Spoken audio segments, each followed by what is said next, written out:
وہ اس کارڈ کو گیٹ میں بنے ہوئے خانے میں فٹ کر دیتا تھا اور گیٹ میں دوڑنے والی برقی رو ختم ہو جاتی تھی۔ اس طرح گیٹ کھل جایا کرتا تھا۔ کارڈ نکال لینے سے گیٹ از خود بند ہو جاتا تھا اور برقی رو دوبارہ دوڑنے لگتی تھی۔ کیا تمہارا کزن اب بھی وہاں کام کرتا ہے؟ ٹائیگر نے اوشان کے چہرے پر برہمی کی فکر کیے بغیر جرات جاری رکھی۔ نہیں، اب وہاں زیادہ عرصے تک کوئی بھی کام نہیں کرتا۔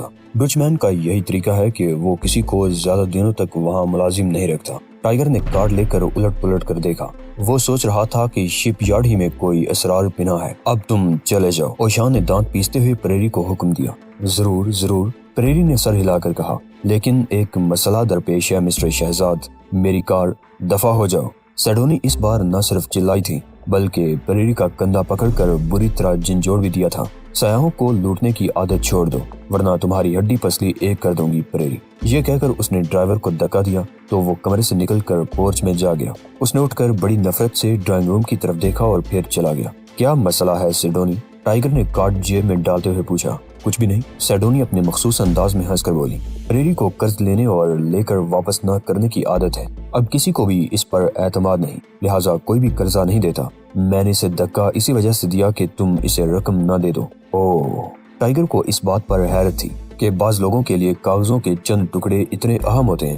روپے پیسے کی ٹائیگر کو کبھی فکر نہیں ہوئی تھی۔ اس نے سر ہلاتے ہوئے جیب میں ہاتھ ڈال کر نوٹوں کا بنڈل نکالا اور 50-50 کے 2 نوٹ نکال کر سیڈونی کو دیے۔ اگر اب کبھی اس سے ملاقات ہو تو یہ نوٹ اسے دے دینا اور یہ 100 تمہارے لیے۔ شہزاد، سیڈونی نے کچھ کہنا چاہا مگر ٹائیگر نے اوشان کو پلٹ کر دیکھا۔ وہ غائب تھا۔ ارے کہاں گیا؟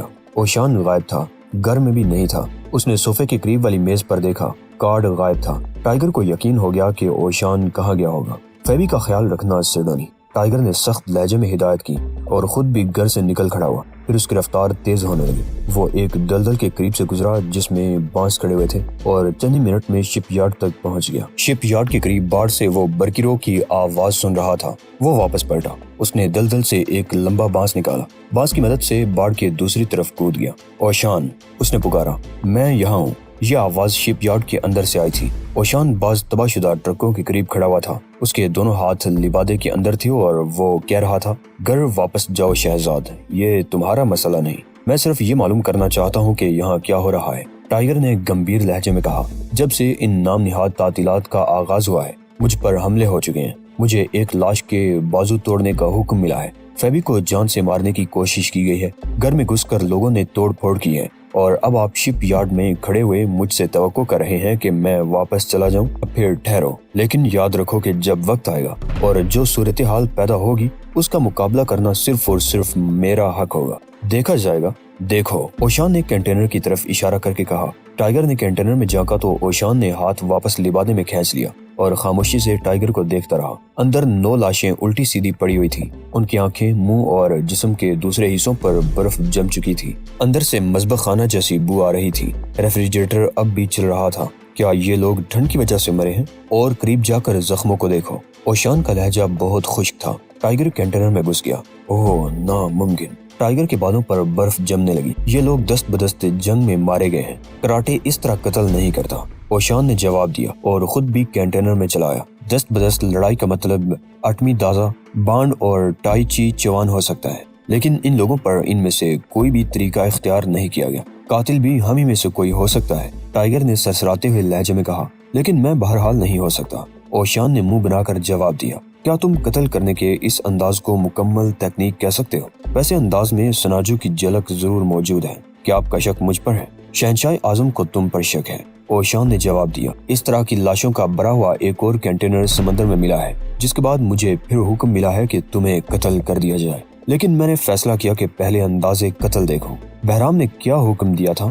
یہی کہ تمہیں قتل کر دیا جائے۔ اوشان نے اس طرح ہاتھ ہلایا جیسے مکھی اڑا رہا ہو۔ تم جانتے ہو معاہدہ ہوتا ہے، لیکن میں نے کسی کو قتل نہیں کیا۔ ٹائیگر کا خون کھولنے لگا تھا۔ انتہا ہو گئی تھی۔ 1 ماہ میں قتل کیے جانے کا حکم 2 مرتبہ دیا جا چکا تھا۔ پہلے کبھی اس علاقے میں آیا ہی نہیں۔ منمنانے کا یہ انداز اچھا نہیں ہے، اوشان نے غورا کر کہا اور کود کر کینٹینر سے زمین پر پہنچ گیا۔ اب اس کی قبا ہلکی ہوا کے باعث سرسرا رہی تھی۔ میں جانتا ہوں کہ تم نے قتل نہیں کیے۔ یہ کسی مڑنے والی کوہنی کا کارنامہ نہیں۔ فن سناجو پر مکمل مہارت رکھنے والے کسی شخص نے ان لوگوں کو قتل کیا ہے۔